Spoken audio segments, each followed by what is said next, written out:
we're going to be doing a science experiment called what? Which Which melts ice more quickly. Should have written that one down. Yeah. All right, so for this experiment, we are going to need salt. We got salt. A measuring teaspoon. There we go. A spoon for stirring. A measuring cup. 2 styrofoam cups. 2 ice cubes of the same size. They're in the bowl.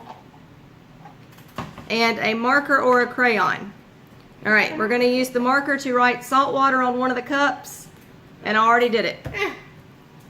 All right, so what we're going to do is we are going to measure out a teaspoon of salt and put it in the styrofoam cup. Well, I already measured out the teaspoon, so Bailey, pour it in the one that says salt water. I had to double check, Russell fam. Yeah, didn't want to mess it up. All right, so we make sure you have an adult to help you do this. I'm going to go turn on the faucet, get hot water, and I'm going to put 1 cup of hot water in each of our cups, and we'll be back in just a minute.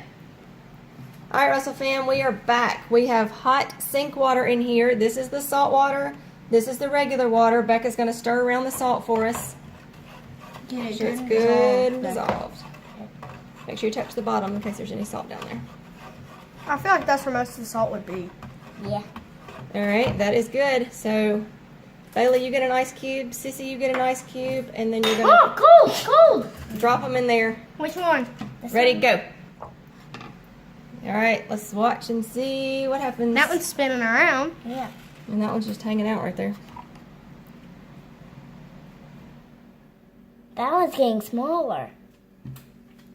Oh, yeah. Try to move that one so it's Salt. They're both getting smaller. Can you see a little better? Mm-mm. Let me see if I can. There you go. The camera was making the light.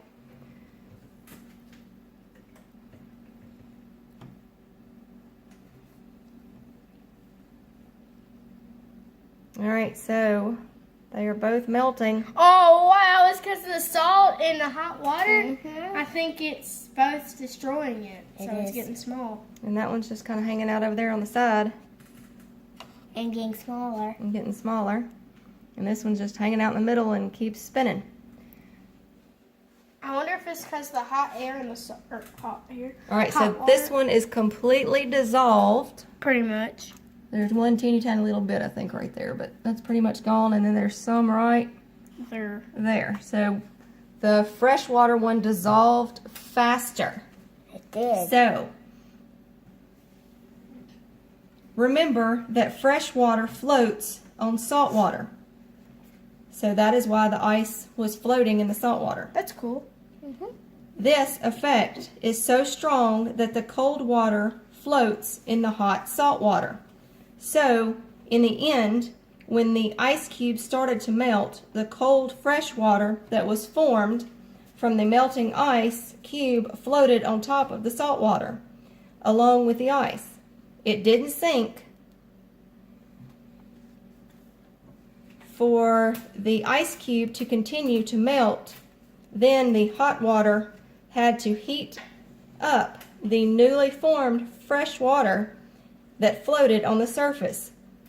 That took time, so as a result, the ice cube melted a little bit slower, right? Yes, ma'am. So we have learned from our ice experiments in salt that salt slows down. Oh, it like dissolves it. So it slows down. So like when we get a snowstorm or ice, Which doesn't happen a lot which here. doesn't happen because we're here in the South. But they put they put salt on the bridges to stop ice from forming. All right, so. Bye, Russell. Bye, Russell fam. Don't forget to Smash that like button and subscribe. and remember to get off video games, go outside and have some fun. Bye.